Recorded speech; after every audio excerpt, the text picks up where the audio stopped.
हाय, नमस्कार. आपण कोणत्याही भाजीला कांदा घालून करतो कारण ती खमंग होते. तर पातीलाच का नाही? तर मग आपण कांदा घालूयात. कसं?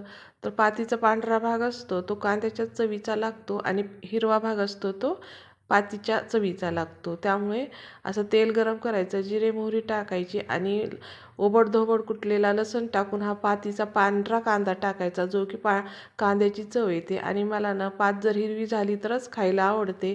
जर पातीचा कलर बदलला तर अजिबात आवडत नाही. त्यामुळे काय करायचं, पातीमध्ये पाणी जास्त वापरायचं नाही, फक्त डाळ मऊ होईल इतपतच पाणी वापरायचं. मी डाळ ही तुरीची आणि मुगाची भिजवून घेतलेली आहे आणि तिखट, मीठ, कूट टाकून छान ही हिरवीगार अशी पात तयार करून घ्यायची. फक्त पात झाकून शिजवायची नाही आणि हाय फ्लेमवर शिजवायची. लो फ्लेमवर शिजवली तर पातीचा कलरही बदलतो आणि झाकली तरीही पातीचा कलर बदलतो. धन्यवाद.